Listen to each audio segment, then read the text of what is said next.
Alright, so I found this at a local shop called Old Time Pottery for about $20. You can always make your own, but I think it just saves time and effort to just, if you find a cute one, we can just use that. And I'm going to show you how to design and put what you want on the chalkboard.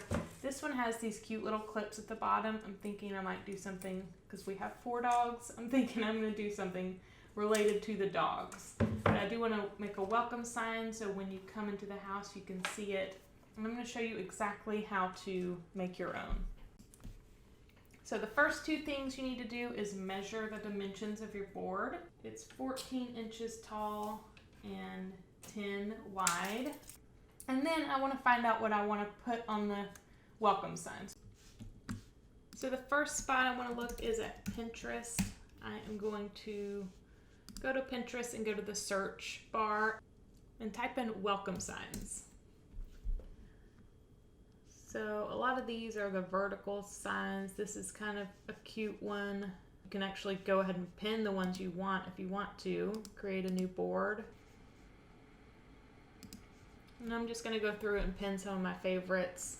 Another good way to do it is to already look for those boards. So search welcome signs and search boards. So you can already find pre-made boards with tons of pins already. These are some good ones that I found. I will link these in the info. All right, so welcome to the Bakers. I hope you like dog hair. That's real cute. I am going to now design what I want on this sign on the computer. So I definitely encourage you guys to sign up for a free Canva account. This is my go-to design tool. And for my sign, I'm going to look back at my dimensions, the width and the height, and go to Create as Design, Custom Dimensions, 10 inches wide, and then 14 inches tall, Create New Design.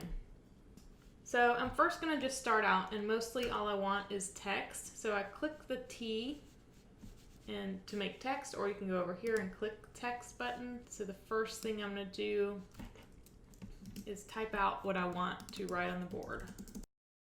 And now we want to look for fonts. So I'm going to go to highlight the whole thing and go over here, and I'm just going to search through fonts. And the cool thing about Canva is you can search like script, or you can just search adjectives and find out what you're looking for. You can search cursive. I kind of want it trendy looking, but I'll probably use 2 fonts here since I do have this little quote. And with the free account, you get all of these fonts without this little crown here.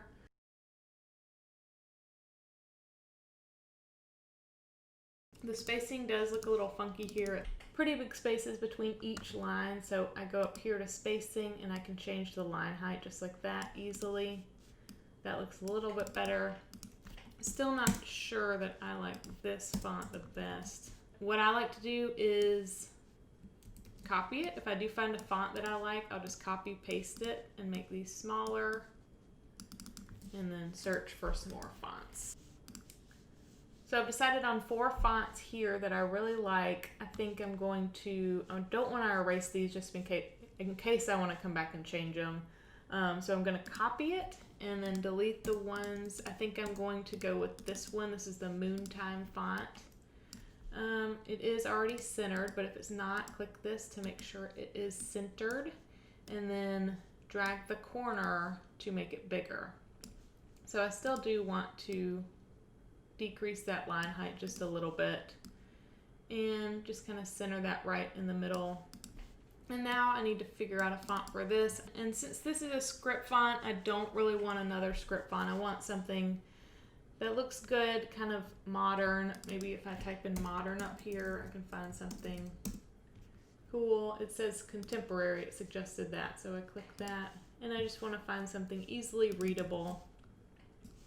And you can do the same thing here with the fonts. Do just different ones that you like and just decide on your favorite once you get done. And if you want to make sure it's centered, just highlight them both, and then you can go up to this and position and make sure it is centered.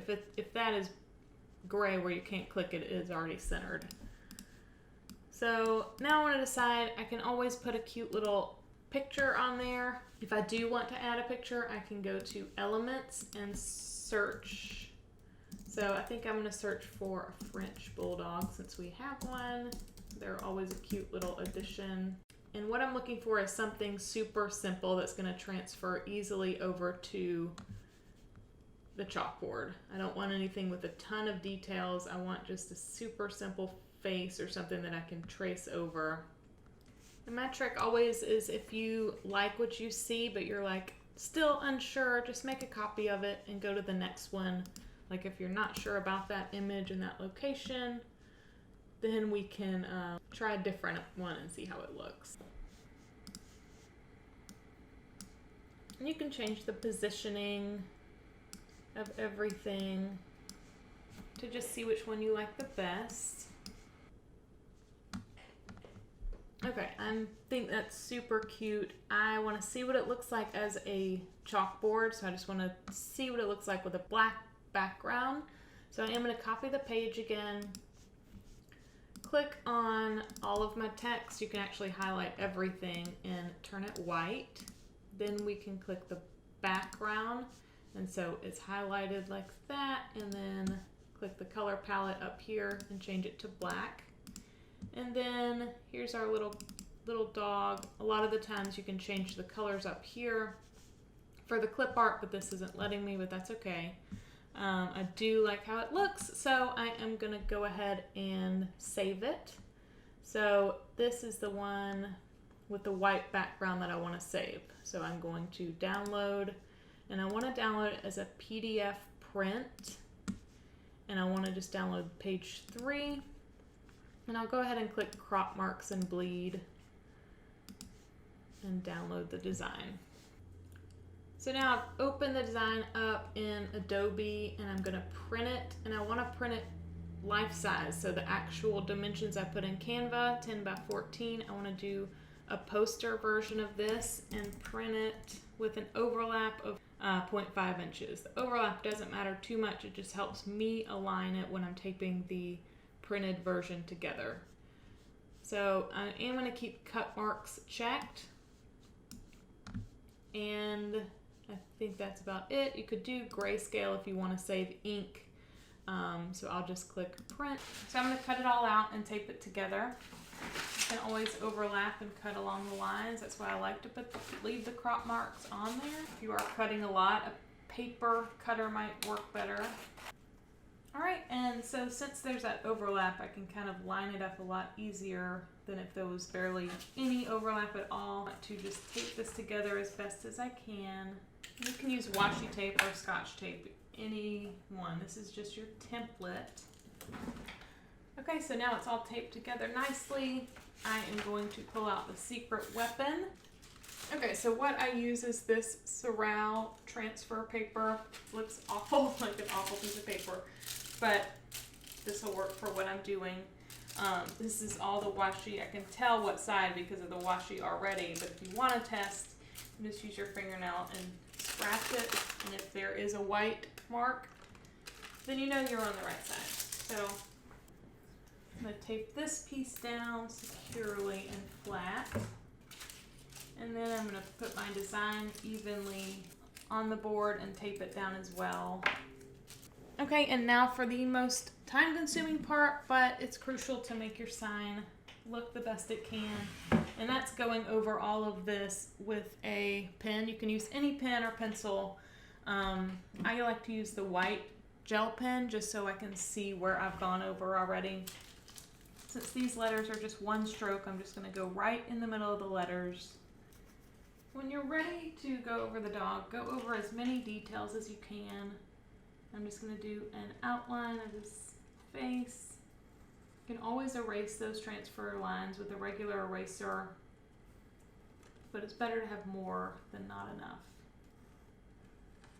It's another reason that you want a simple picture. I'm going to lift them both up, untape them, and you see your sketched out design here. So if you want permanent, you can always go over this with paint. I am going to use a chalk marker. Those are my favorite. So chalk ink makes some of my favorite white markers. That's what I'm going to use here. This is the chisel tip. So it's got that little angle there so I can make thin and thick lines. I'm going to start by just tracing over it with a thin line, and if I want to, I can come back and make a thicker, some of the strokes a little bit thicker. Okay, and for the dog, I am using a thinner tip. This is a bullet tip, meaning that all the strokes will be the same size, and it's probably just a little bit smaller than this one here. They do make an even finer tip, but I think this is good for what I'm doing here on the dog. And I am going to make my downstrokes a little bit thicker, so just to make it, give it more of that handwritten, hand lettering, kind of faux calligraphy feel. So on my downstrokes, I'm going to go through the letters, and every stroke that comes down, I'm going to make it a little bit thicker. Alright, and so now it's pretty much complete. I just kind of use my finger and get this transfer dust off. If you need to, you can grab an eraser and just get those close lines just to clean everything up just a little bit. Alright, and then there is the final sign. Make sure to watch when you are cleaning up a little bit. Make sure everything's dry, because I totally just smeared that a little bit. You can always use a Q-tip in some vinegar or some water and kind of get those edges. That's a great thing about these chalk markers. You can always erase it and write over it again. I think I'm going to put this in the front entrance of the house and use these to hold the dog's leashes. So definitely stay tuned on Instagram, Letters by Wit, and subscribe to the YouTube channel for more fun projects just like this. Thanks for watching.